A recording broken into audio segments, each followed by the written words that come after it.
So the key cultural shifts that enable this new sexualisation are consumer culture, neoliberalism and post-feminism. And we argue in the book that those are the technologies of subjectivity that are framing sexualisation today. So we have the development in the early part of the 20th century around consumer culture, and that accelerates throughout the century. We also have the economic policy of neoliberalism, which according to Foucault developed in the 1930s in Germany, and then we see it sort of moving into the Pinochet regime in Chile, and then we get we see the development of it in the UK and the US in particular with Margaret Thatcher and Ronald Reagan.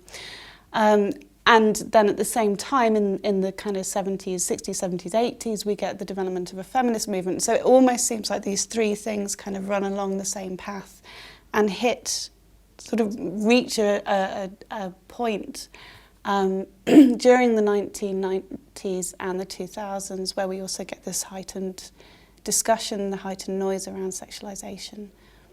Well, I think there's a particularly pressing need for the book now because it deals with something that is so emotive and so divisive.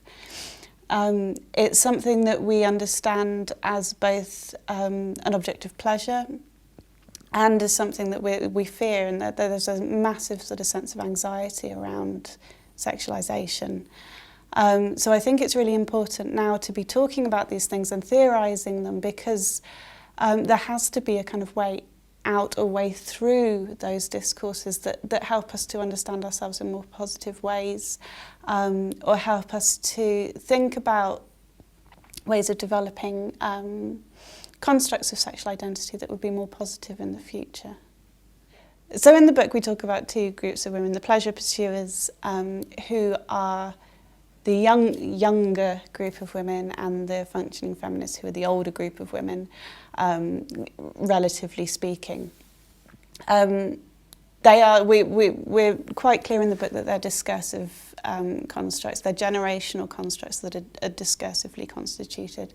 So it's not necessarily an essentialism of age, it just happens to be the way that these groups were formed through friendships. So the pleasure pursuers in the group discursively located themselves in post-feminist discourses. So they were very interested in the way that they could use consumerism to construct a sense of sexiness. Whereas the older women discursively located themselves in a kind of framework of second wave feminism.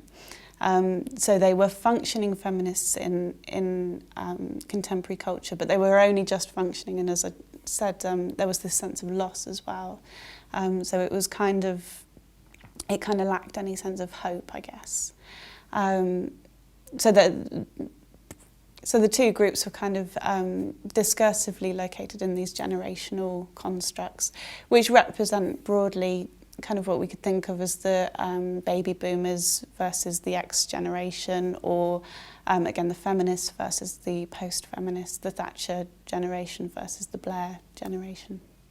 I think there's several layers to what a feminist apparently looks. Apparently Bill Bailey looks like a feminist, which I'm very glad that he does. I think a feminist today is not only somebody that believes in sexual equality or gender equality. I also think it's somebody that practices that in the way that they engage with the world around them. I think claiming feminism means embodying feminism, so doing things that actively support other women.